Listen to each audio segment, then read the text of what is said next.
What's going on, everyone? Jeremy here from Unsleeved Media, and I thought I would take a little bit of a historical tour through one of the most important aspects of playing the game of Magic: life counting, keeping track of your life total. It's kind of the point of the game to diminish your opponent's life total to zero, and I've been playing since 1993, 1994. And there has been an incredible evolution of how the average Magic player chooses to keep score. And I'm going to go everything that I remembered. I've been busy on eBay and digging through my storage locker to try and find various ways in which I kept score through all the years. So let's get into a couple of items. When I started, there was one tried and true way to keep score, and it was a piece of paper. And it wasn't even a fancy piece of paper. It was a piece of scratch paper, some paper that you have just laying around. And by the end of the night, when I would hang out with my cousin when I was first learning Magic, we'd have score sheets filled up with 20, 30 games, tiny micro writing, getting to the point where you couldn't even tell which game was which. Then, somewhere along the line, I remember purchasing a gift set way back in the day, revised I think I had. And it came with a little pouch like this. And it had with it, well, this is actually, this is obviously not the exact one, but this is the one I had. Came with these little gems. And you would put these gems on, say, a piece of paper where you had written your life total and you would move it down. Or some people just used all the gems and they would move them from one pile to another. You could use them in a wide variety of ways. Aquarium glass gems like this was a very common way to keep life totals in line when I was young. And even holding this felt Magic the Gathering pouch is very nostalgic. Oh, and I need to feed it through again. I wrecked it, and it's broken. Now, if you were a true gamer, there was only one way to keep track of your life totals. And I know when I show this to you, a lot of you who were around back in the day are going to get all of the feels. This was something that was not easy for me to find, but these are original Scry Reaper life counters.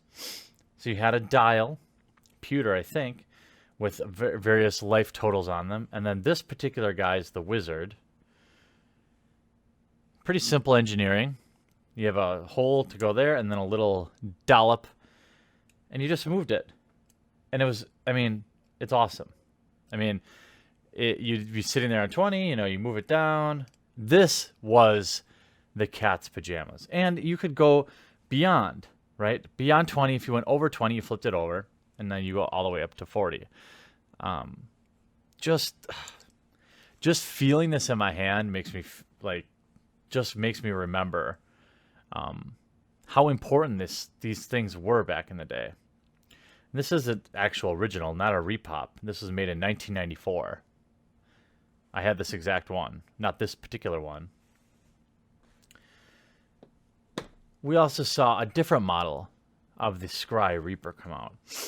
This was the next year's model, 1995.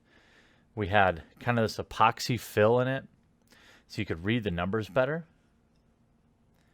But it worked in exactly the same way, and you had a crystal ball, still intact here. Put it on. And I swear, every time you take, if you want like some bling for when you're playing at your local shop, getting your hands on one of these old Scry life counters people will notice. Every time I see one at like a GP or something like that, I'm like, oh man, I remember those. Scry Reapers. Then we had another iteration. This is a repop, but having an Abacus was another really popular way. This is made in 2004, but I had a much cheaper version of these. In fact, there used to be a Magic YouTuber. This is how long I've been doing Magic YouTube. I forget her name, but she used to make Magic Card Abacus life counters and trade with people. And I never liked Abacus life counters because it's like, if you bump it, oh crap, what's my life total? But they appeal to certain people. And I've always kind of kept this one around. As you can see, I've never even used it because it's just too, I'd be too worried about the life total getting changed. But it stands up off the table, so you can kind of move it. But if somebody bumps the table, your life is literally at risk. And nobody wants to have that argument of, wait, you were at 10. No, I had you at 9. Of course, if you didn't have any of these things, you could always use basically, this is a spin down, but back in the day, you would use a D20. I still have D20s all over the place. But a simple die, or, the combination of a couple of small die. To be honest, I'm pretty sure I took apart my parents' game of Yahtzee, my family's game of Yahtzee, and used the die for whenever I played Magic. Then in, I would say, around the same era, mid-2000s, we saw these life counters coming from Wizards. Very collectible. Dissension, original Ravnica block had them. I own all of them because I collect all of the life counters, right? Very simple design, just a wheel. But the nice thing about these, were that you could just put them right in your deck box. Now, back then, I didn't have a deck box. I carried my deck in a sandwich bag, believe it or not. Unsleeved. Media, TM. But, I mean, just how cool. Look at this art. You will never see art this provocative again in Magic. I guarantee it. So, for that reason, they're very collectible. They're very